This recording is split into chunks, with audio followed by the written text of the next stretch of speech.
When it comes to popular social media sites, does Pinterest come to mind? Probably not, because most people think of Facebook or Twitter to be among the most popular sites. However, with almost 70 million current worldwide users as of 2014, Pinterest is giving these two social media sites a run for their money. According to the website emarketer.com, Pinterest finished off its fiscal 2013 year with 34.9 million US monthly active users. Now, the shocking part of this, that 30 million of these users were women. My name is Amy Rook, and I'm going to be talking to you today about how and why people are using Pinterest.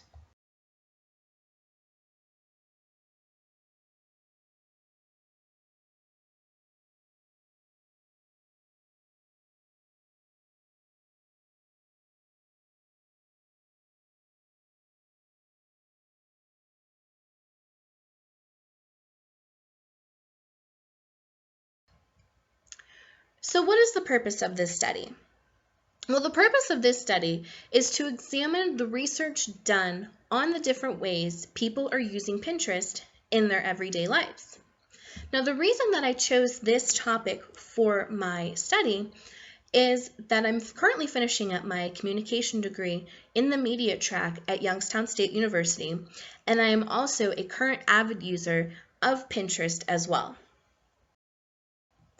So what I'm going to be covering today is how is Pinterest considered a social media site?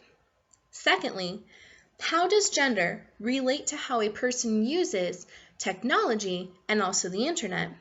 And finally, how does the framing theory and uses and gratifications theory relate to Pinterest?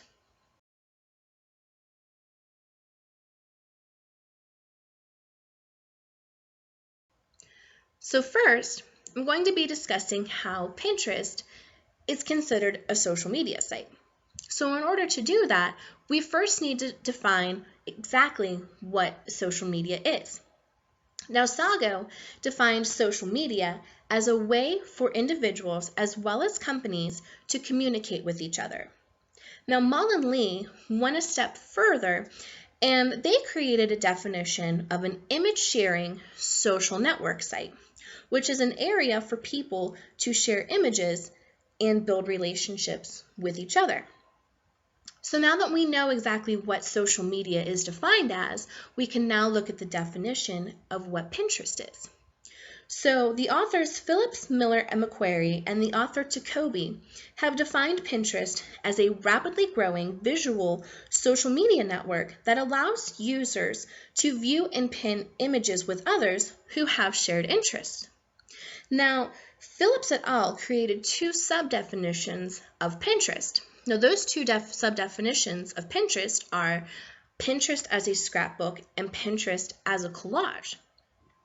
Now, Pinterest as a scrapbook allows users to create their virtual scrapbooks or boards, as they're referred to, based upon different themes or ideas.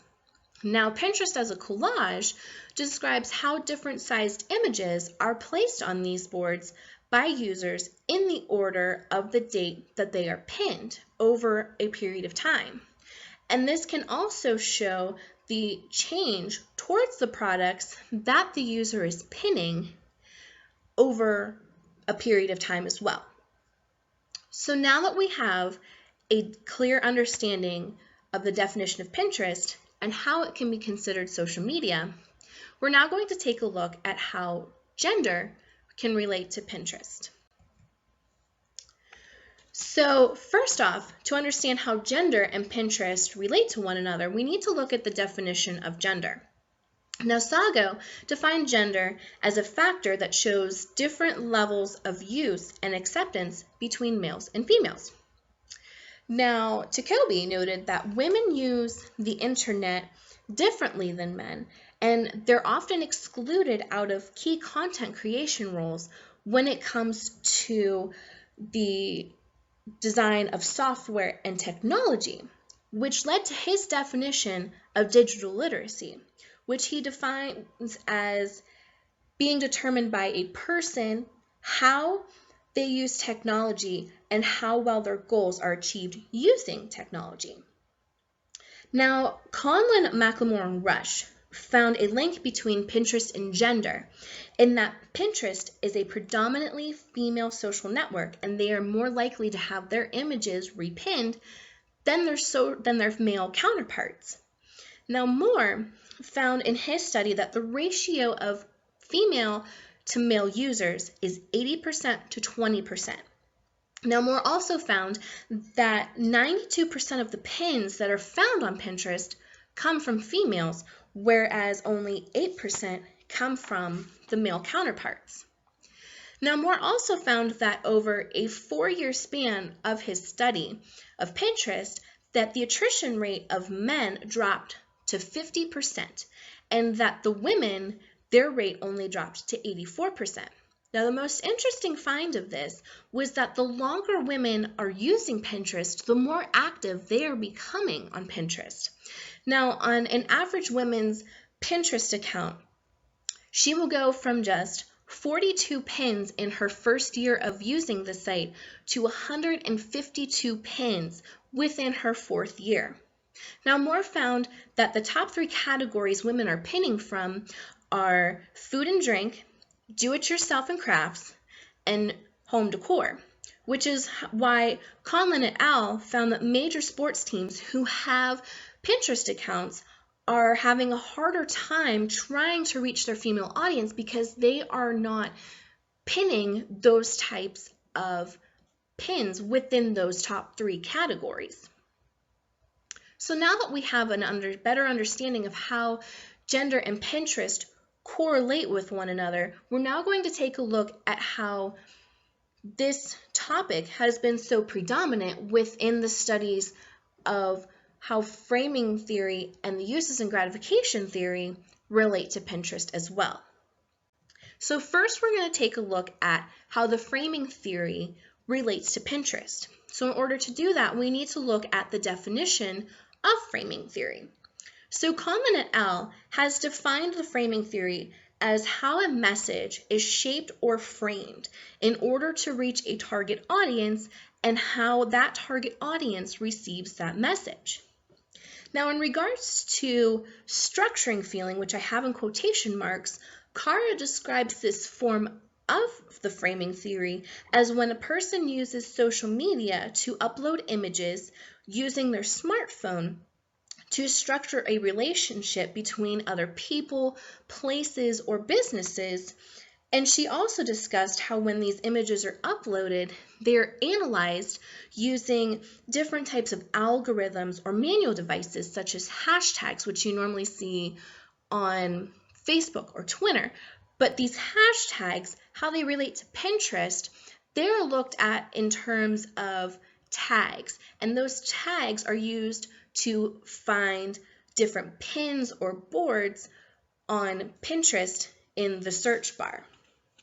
Next, we're going to take a look at the uses and gratifications theory and how it relates to Pinterest. So first, we need to define what the uses and gratifications theory is.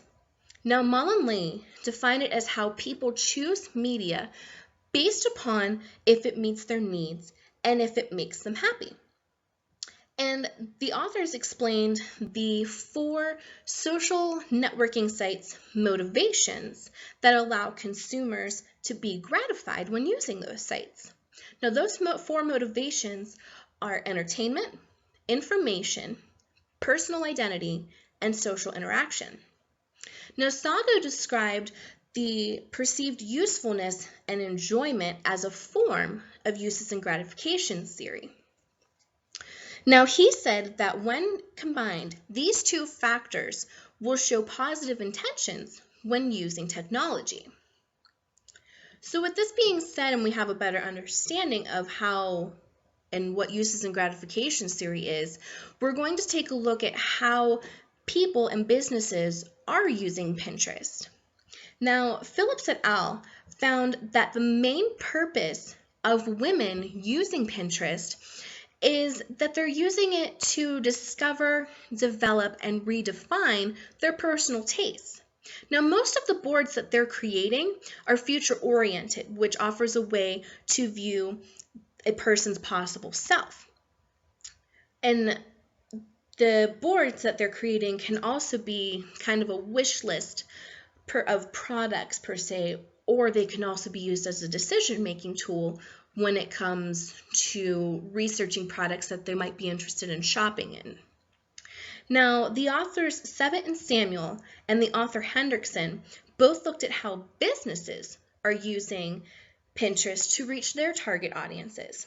Now, Sevitt and Samuel, they looked at the shopping habits of Pinterest users, and they found that most people are engaging in reverse showrooming, which is where a person will go online, use Pinterest to investigate, research a product that they're interested in shopping in. And once they're done doing that research, if they're still interested in buying that product, they will actually physically go into that retailer's brick and mortar store and buy that product instead of going online. Now, the authors also found 5 distinct paths that the respondents of their questionnaire took. And those 5 paths that the authors found are the deal seeker, the non-seeker, the category seeker, the inspiration seeker, and the social proof seeker. Now, Hendrickson looked to see how magazine companies are using Pinterest to reach the millennials. And Hendrickson found that of the 6 magazines she studied, only 4 had an active Pinterest account. And of 3 of those 4 companies had very high interaction rates with their audiences. Now, the authors Baker and the author Baker and the authors Hansen, Nolan, and Winter, they examined how schools and libraries are incorporating Pinterest into how they operate. Now, Baker found that the high school that she works at is using Pinterest in the classrooms, using promotion, collaboration, and exploration.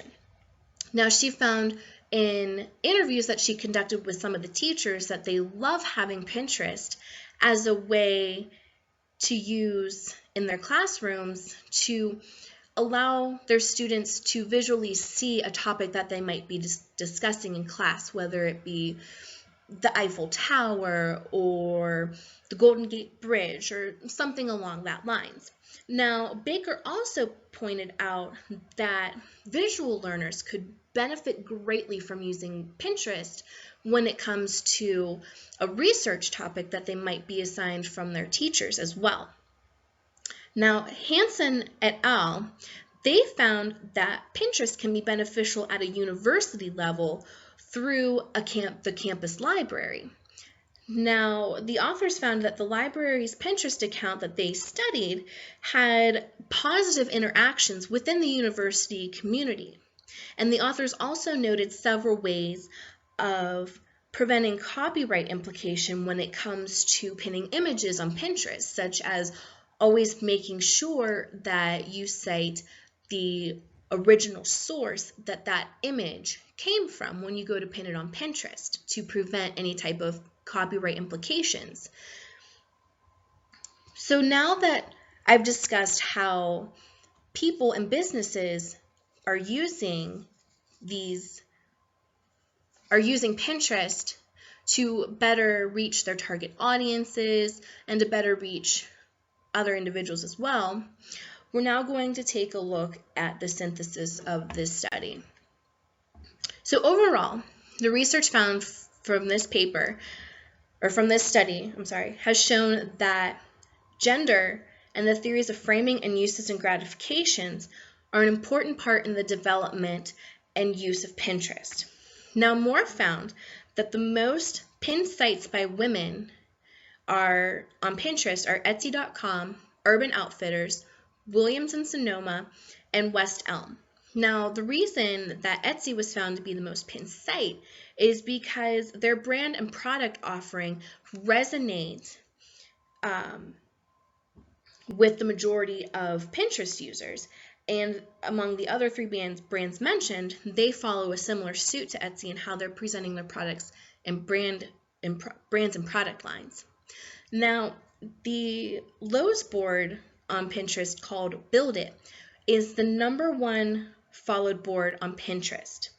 Now, while the Lowe's website is not among the highest of being pinned from, they're creating great brand awareness using Pinterest to not only reach their target audience, but they're also drawing customers to their website and their stores. Now, Sago found that there are different adoption levels among gender on social media sites, particularly on Pinterest, and he found that the impact of knowledge between gender and between non-adapters and adapters was similar for 3 of the social media sites that he studied, except for Pinterest. Now, Takobi pointed out the reason that there are more female members on Pinterest than male is due to the fact that it is scripted by male cultural cues and that a woman's digital literacy proficiency is gauged by their gender, and oftentimes that rationalization need tends to be lessened. So now we're going to take a look at the limitations found from this study and future research. So the main limitation that I found from these articles studied was that the users' individual boards were not searchable on Pinterest, and that also the individual pins from these boards were not studied to see how users are framing themselves. So with that being said, that leads me to my first hypothesis that I would like to see answered within a future research study, in that the hypothesis being individual pins and images from a user's board will predict their personal uses and gratifications of Pinterest. Now, other limitations that I found within the studies analyzed was that of gender. Now, Phillips et al. And Mullen Lee discussed how the limitation of gender in their studies could have affected their results. Both sets of authors were only able to study white females and their boards on Pinterest. Now, in regards to sample size, Sago noted that this was the limitation in his study because he was only able to survey 195 college students ages 18 to 23. Now, Hendrickson did not specifically list any specific implications in her study, but one that could be raised would be along the same lines that Sago encountered, in that in the Pew Research study that she used, did gender or age impact her study? Did more females respond than males? What were their ages? Now, when it comes to the final set of limitations, there was a significant lack of questionnaires and surveys and individual interviews of Pinterest users, and that information could be valuable towards later studies in the future. So that leads me to my set of research questions that I would like to have answered, in that the first question being, how is age related to gender, framing, and uses and gratifications of Pinterest? The second question being, how is ethnicity related to gender, framing, and uses and gratifications of Pinterest? And finally, how is a user's search history related to gender, framing, and the uses and gratifications of Pinterest? So in conclusion, what we've gone over today is what exactly Pinterest is and how it is considered to be a social media site, how gender plays a role not only in technology, but also Pinterest, and finally, how framing and the uses and gratifications theory can be applied to Pinterest as well. Now, these theories show how Pinterest relates to how it is used in the classroom and how businesses are using it to connect with their target audiences. And the gender issue shows how there is still a gender gap in the digital world in regards to digital literacy and the acceptance of social media, especially with sports teams. Now, to the nearly 70 million worldwide current Pinterest users, they already understand the full value and impact of this expanding social media site. However, it is these users who are of value to academic researchers so that further research can explore the variables listed in this study and send more detailed and accurate information to companies to not only help them better utilize Pinterest, but that information could also be sent to Pinterest itself. Because if Pinterest can figure out a way to better accommodate and retain male users over a longer period of time, not only will Pinterest be a top competitor for most popular social media site, but it will add a whole new outlook on how people are using Pinterest as well. Thank you very much for your time and watching my presentation today. And the following slides are my references, and I hope you have a great day.